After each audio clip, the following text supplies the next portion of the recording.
Let's talk about going viral.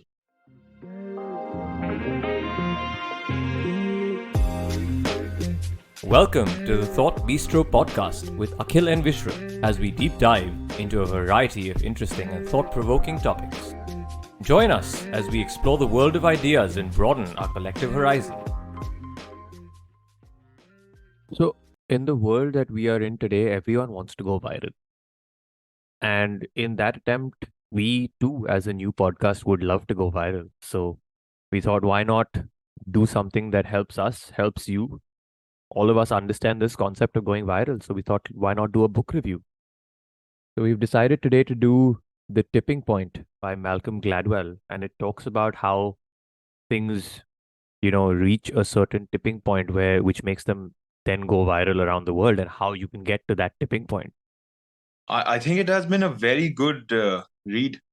The process of something going from absolutely nothing to absolutely a phenomenon in the world is amazing. And the easiest example we have of how virals work, as everybody's very well versed with the COVID that is going on for around 2 years now. That is one of the first examples that is spoken about in the book, how a virus spreads. And honestly, with the past 3 years and the way it's been, that was one of the last things I wanted to read. But then it did get more interesting than that. The book was written in early 2000s, and yet everything just sits right. Initial stages, the US president is like, no, it is nothing major that is happening in the world, and it will not even get to the US. It is a small thing that is, located in China. It's never going to get to the world. And then suddenly it just takes over our lives. Yeah, and the fact that it takes over our lives brings us to the first concept mentioned in the book. It is called the 6 degrees of separation. It says that any person in this planet is only 6 people away from any other random person on this planet. Now, in order to explain this, in the 1960s, there was this psychologist called Stanley Milgram who conducted an experiment. He picked 160 people who lived in Omaha, Nebraska, in the US, and he told them to write their names, put it in an envelope, and send it to a stockbroker who lived in Sharon, Massachusetts, which is near Boston. Now, for those of you who are not familiar with the US, this is about a 1,500-mile distance. And this is in the 1960s, before the internet, before email, telephones, all of that. So you can imagine how hard it would be, or how hard you would imagine it would be for something given to you in an envelope to get it posted to another person sitting 1,500 miles away. And this person, you have no idea who they are. You've never met them. You have just heard a name. And you cannot obviously directly send it to them. The envelope needs to be given to them by someone they know. So, how the experiment worked is that these people who got these packets were instructed to write their names and send it to the next person. And it would be based on a belief system. So, the belief would be, oh, I think that this person might get it to them. For example, let's say today you want to reach Warren Buffett, right? You would think of getting it to some kind of a stockbroker or somebody who might know a stockbroker, who might know somebody in Berkshire Hathaway, who might actually get it to Warren Buffett, right? So similarly, the experiment was done in a way that you will get this packet, you will write your name on it, and you will send it to the next person you think might be closer to the end goal. So most people manage to do this in about 5 or 6 steps. That is where this concept of 6 degrees of separation came about. I saw this one episode on this cartoon. It's called Doraemon. And on Doraemon, they explored this concept where the lead character Nobita wanted to get to some rock star, and they just go from person to person asking them that, hey, can you connect me to this rock star? I really need a autograph for my girlfriend. And at the end of the day, again, they explode 6 degrees of separation, and that is a funny coincidence that comes to mind. So this was the first concept that it speaks about. You know how you were just a mere 6 people away from anyone on this planet. Can you even imagine thinking about that? We're a planet of 8 billion people. And if you just, go through your social calendar, I don't think we would find more than, say, 40 or 50 people who come at the top of our heads. For some people, it may be more. I think exploring this topic has a huge personal greed agenda that we have. Oh, majorly. We want all of you to share this with your quote unquote 6 degrees of separation. Let's get this podcast to the president of United States and let's see who can get it there. Oh, wouldn't that be something? Wouldn't that be? Interestingly enough, the experiment doesn't actually focus on the sixth person in the chain. Instead, it focuses on the person before him. Instead of focusing on the stockbroker at the end, the experiment actually focuses on the second to last step. Interestingly enough, the second to last step was the same person for a lot of the senders. And that comes to an interesting conclusion that that particular person is connected to so many different circles with so many different people. And that's the person we are focused on. That person in the language of Gladwell is known as the connector. Now, who are these connectors? These connectors are people who have long social lists and they're not close to everyone. They are the people who define the term acquaintance. Now, when you and I think of acquaintance, we think of someone who we met once somewhere, who we have no connection with, who we've not kept up appearances with, because we're like, oh my God, not another person to greet and, to make small talk with. But these are the people who enjoy that. They will actively seek out people to make acquaintances with and keep up appearances. They will send you that birthday card. You have that one person who you speak to only once a year on your birthday when they send you a message. These are the people we're looking for.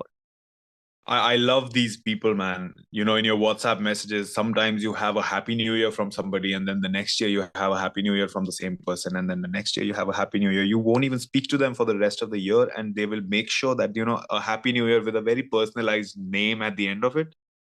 A happy new year, a happy birthday, a happy anniversary. I mean, there's so many of these people whom I know, and I find it tedious, honestly. To me, if this happened maybe more than once or twice, that I only spoke to someone on their birthday or on New Year's, I would probably stop talking to them. I'd be like, okay, this person is not, I don't want to keep in touch with this person. I think other than I don't want to keep in touch with this person, just keeping in touch with this person it's not the social gratification that we are getting. It's talking to them has not been worth the effort per se. Yeah, I mean, I would feel like it's just you're doing it more out of compulsion than out of, the want to speak to that person, which is why I think both you and I are not the people who Gladwell is referring to as connectors. But these connectors enjoy this. These connectors thrive on it. They genuinely want to keep in touch with these people. They genuinely want their 2000 people contact lists, where they know each person by their name, who they know whose child did what, whose wife did what, whose husband did what. I definitely know more than one of this person, and I had these people at the top of my head when I was reading this. It was such an important thing to read for me because it just gave an identification to a certain kind of person for me, and I'm sure you had the same. Where while reading this, this connector popped into your head, and you were like, "Yes, I know this person." I think talking to us, the listeners will have a very similar experience where they'll come through, oh yeah, this person messages me a lot, and this person always keeps in touch with me. And that's the one to aim for if you want to make something viral. Yeah, I mean, guys, think of that person and share us with that person. The second type of person he talks about is called a maven. I think both of us can classify ourselves as mavens. Gladwell says mavens are those who look to solve other people's problems by solving their own. Now, what does that mean? They are the people who will read the classifieds, they will read the tedious customer handbooks and reviews and things like that. Information that 95% of people in the world will not read. They will go down to the nitty gritties, they will go down to the details because not because they want to get something out of it, because it genuinely excites them. Like today, you and I, Akhil, are going into so many of these topics and we are getting excited by each and every topic we're getting into. We spoke about Chat GPT. It was something that we stumbled upon. And the more we read, the more we wanted to read. Then we went from there to a completely different point, a completely different circle, a completely different field. And we had as much fun reading about interest rates as we did ChatGPT. Finally, our latest episode about Christmas.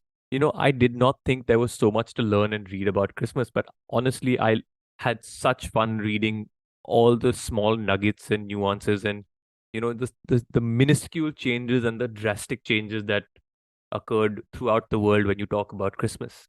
And the second part of that puzzle is that when we did read about these, all we wanted to do was share them with the world, because now we knew something and we genuinely wanted the world to know something as well. I have this friend, right? And I used to buy seltzer water. Seltzer water is this flavored sparkling water that you find in the market shelves. And I used to get this brand called LaCroix. And this friend of mine is like, no, no, they are all manufactured in the same place. Do not spend $1.50 on LaCroix. And why don't you spend $1 and get like the Kirkland brand, or spend $1 and get the most generic brand of sparkling water. After that, he made me do a blind taste test just to confirm that, yeah, there is no difference. Like, the extent to which that guy went to save me 50 cents on my soda was just phenomenal. And these are the mavens that we talk about, the people who genuinely want you to save money, who genuinely want you to do something out of their knowledge while they have no personal gain in this. Like, the guy is not going to be paid by Kirkland to. And they have gained this knowledge not to share it with you, but because they themselves are so interested in the topic that they want to go into the depths and find these nuances. The book talks about this example of coffee, where this guy, a maven, says that his research suggested that coffee was going to shoot up in price. So he bought those 3 pound coffee bags for, I think it was $2.65. And he remembered the cents of it, and the fact that coffee at the time of when the interview was taken was selling at around $6. So he was so happy making that small, that small change in his life, that small amount of money that he saved was so important to him, because he genuinely had an interest in it. He genuinely, he wanted to geek out on it. He wanted to be that person who knew the ins and outs. So, mavens are these people who find this information. Mavens are you guys listening to our podcast. And then mavens get this podcast, mavens get the source out to the connectors. And then where does it go from there?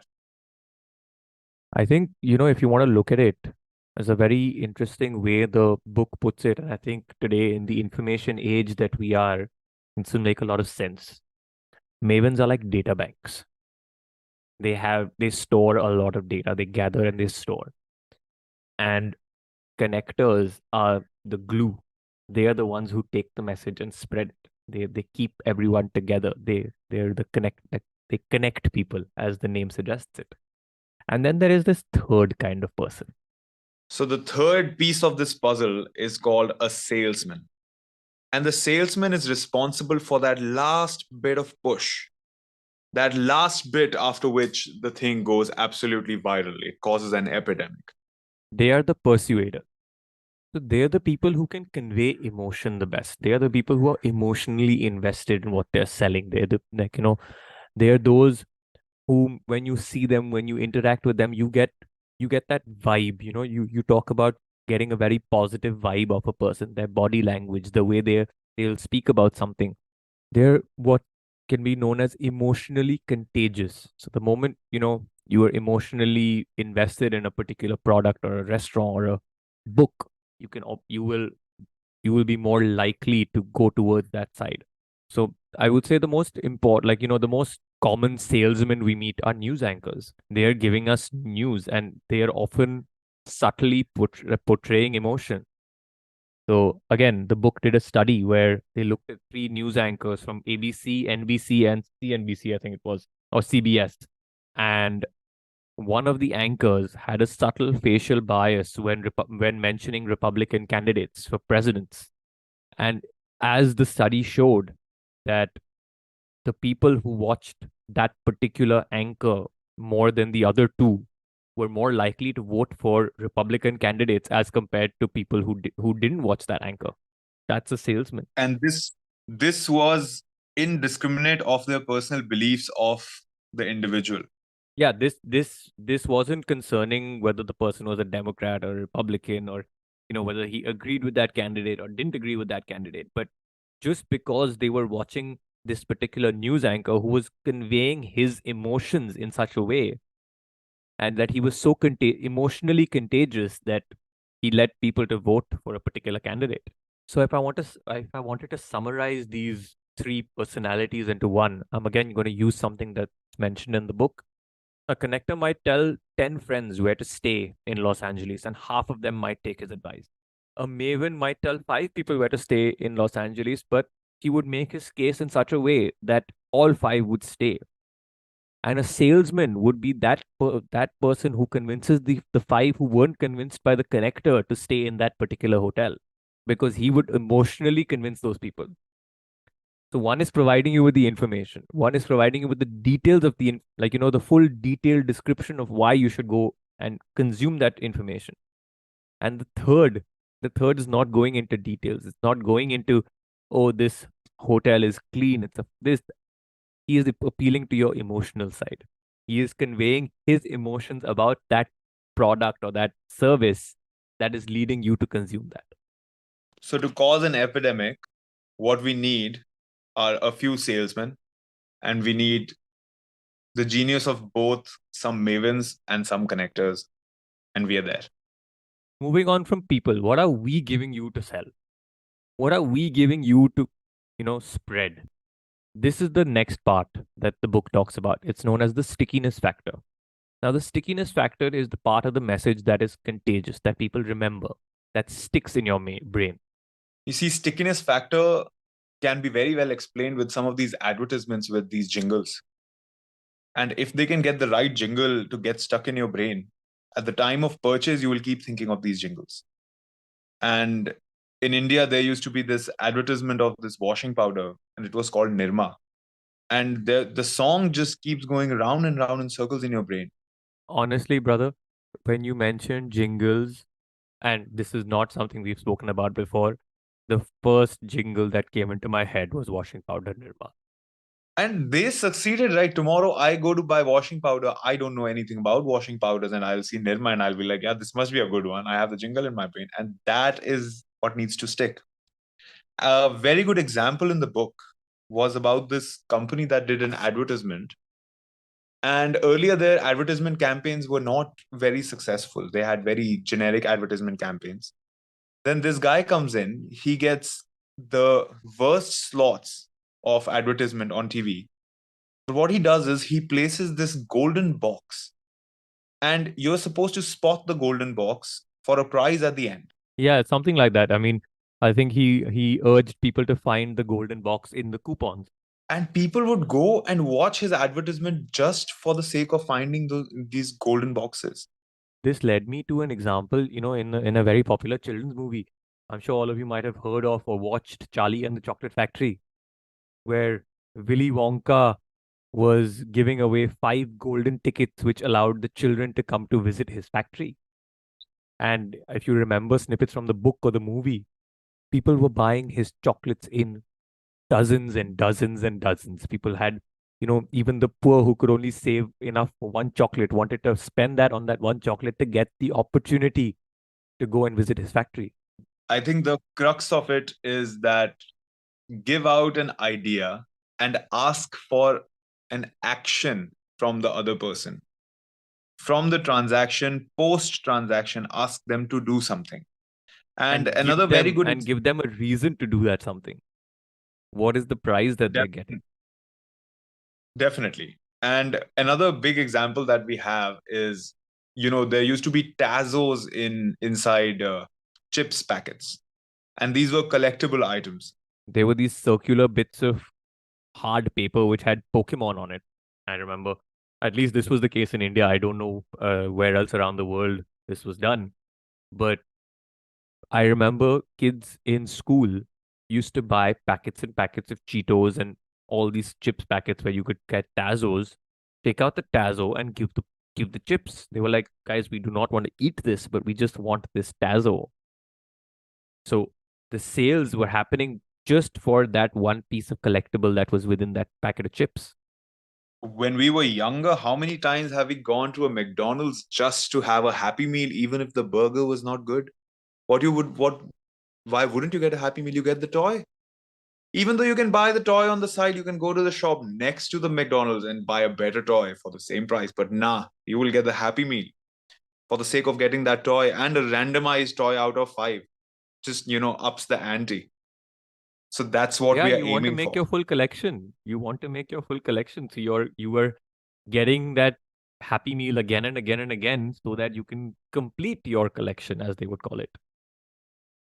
So again, McDonald's asked you for a transaction, and in return of that transaction, they gave you a gift, and you were forced to make the same transaction over and over. That was their sticky factor.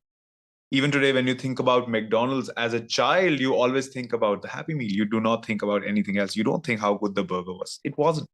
The fries are good though. Yeah, the fries are just, I mean, they're on another level. Nothing like a McDonald's fry, huh? Nothing at all. So the third and the last factor that he talks about in the book is called power of context. And it is how the situation drives our thinking, how the context of an idea drives our thinking. And a good example we have is jeans. So if today you see when you're wearing a jeans is an acceptable outdoor wear, a jeans is an acceptable party wear, in fact. Acceptable outdoor wear? Dude, it is the most common outdoor wear. It is the most swanky. I mean, people are going and paying so much for a pair of jeans. It's stunning that, jeans were actually something that miners used to wear. Exactly. So jeans were made so that this thick cloth would not tear up at the small scratch of a mine, of a stone. And despite them being visualized in that sense earlier, that, oh, this is poor man's clothing, now everybody wants jeans. Imagine shirts. They are a better example. Shirts were supposed to be undergarments. Shirts are the undergarments to a suit. That's what their development was for in early British rule. And now shirts are the formal wear. Like people think, oh, a collared shirt, I am so formal. No, you're not. You're wearing an undergarment. But the context around the shirt has changed. Yeah. I mean, a button down today is like such a formal thing. You go out for dinner and you're wearing a shirt. But actually, maybe what, 2 centuries ago, you would be underdressed. You would be in your undergarments. Yeah, exactly. I mean, look at sneakers, man. Sneakers were meant for running. Sneakers were a thing that were meant for running, athletic sports. Today, sneakers are a fashion statement. Today, the fact that I know a celebrity is doing well is because his or her pair of sneakers is doing well. Someone says something controversial and their sneaker deal gets cancelled. That is the thing you hear about. So again, with respect to sneakers, right? Before Michael Jordan got a deal with Nike and Nike came out with the Jordans, they were the first basketball player named shoes on the market. Before that, everybody used to wear Converse shoes, right? And they were not as popular as you would like to think. But when the context became, oh, these are the shoes of this particular player who you love, the dude was 19, just breaking onto the scene, and everybody's like, oh, yeah, we love Jordan. These are his shoes. And I mean, I remember in the last dance, he says it also that the way he was convinced to buy Nikes was because they let him have his own shoe. Exactly. And again, the power of context really, puts things into perspective. One of the major examples given about the power of context by the book was about the New York subway. So the New York subway used to have a huge crime rate, and people used to literally hold out in front of the ticket counter and say, you give me the money, you do not pay the ticket people the money. And despite that, within 5 years, the crime rate on the New York subway really declined. What happened? How did that happen? How that happened is that the person responsible for the subway decided, I am going to clean the subway. If there is vandalism in the morning, it'll be fixed by the night, and next day you won't have vandalism anymore. The place will start to look cleaner. Can you imagine the effect of something just looking cleaner? And when the idea was just brought up to the community, they were like, no, no, no, we should focus on better things. We should focus on more police force, and we should focus on more defense. And this guy is like, no, we are going to clean up the New York subway. And that just worked And phenomenally. can you imagine the crime rate fell by 75%? In the span of 5 years, the crime rate fell by 75% by just cleaning. The answer is the context of the whole situation changed. Now this is a clean place. I cannot be trashy here. That's what you're telling the people. So another interesting example that they talk about, which is a very controversial topic, but we'll bring it up in the podcast, is nature versus nurture. And there are conclusive studies about the fact that it is better to be in a good neighborhood and a bad family than be in a bad neighborhood and a good family. Yeah, I mean, because if you think about it, that if you have a bad family and you had to get out of there, there's always a place to go. If you're in a good neighborhood, you're going to have good influences all around you. But if it's the other way around, you think about it, there's what, 4 people in your family, 5 people, 6 people at the max. You don't have more than that. And how many people are in your neighborhood?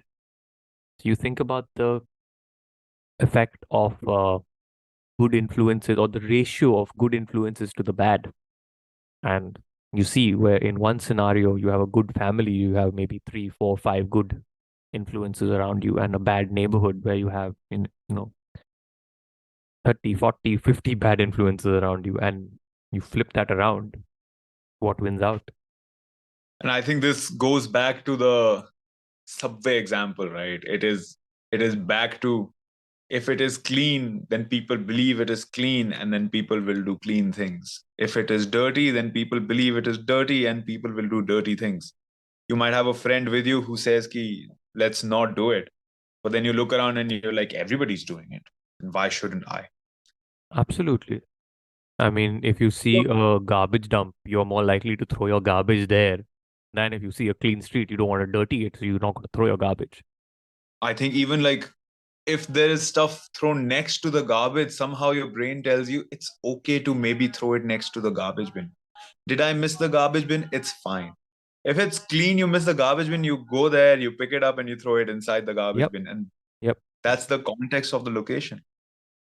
And to finally summarize the whole science of this virality, according to Malcolm Gladwell, there are these three major factors. The first one is law of the few. The second one is the stickiness factor. And the third one is the power of context. So if I had to put it into layman's terms, it's the people who surround the message in itself, and the circumstances when the message was relayed. Who are the people who are spreading your message? Do you have the right people spreading your message? Second, is your message right? Are the people spreading something that is, contagious? That are people spreading something that is interesting? And the third thing is that message interesting in its time? Today, if I go to a clean place and I talk about, garbage pickup, people are not going to be interested because there's already, like, it's a clean place. Why do they require garbage pickup? They're not going to bother. So does all three factors need to come into play for a message to go viral? So, what needs to happen for our podcast to go viral is the question. Our podcast is interesting enough, I hope. It's in the context of spreading more knowledge via internet, which again looks like it's in context with everything. And we have these lovely people listening to us who are going to share it across the world. And you're going to get it to Joe Biden. And we're going to see Joe Biden here on our channel. Lovely. I think that just about wraps it up for the day. We hope that after listening to this podcast, you'll be inspired to get your own copy of The Tipping Point. We leave the links in the description. Thank you for listening, and we hope you enjoyed the show. Thanks for tuning in to another episode of the Thought Bistro podcast. I hope you enjoyed today's conversation and were able to learn something new. If you liked the episode, please be sure to subscribe to our show and leave a review on your favorite podcast app. You can also follow us on social media. Our Instagram and Twitter handles are available in the show notes. Thanks again for listening, and we shall see you in the next one.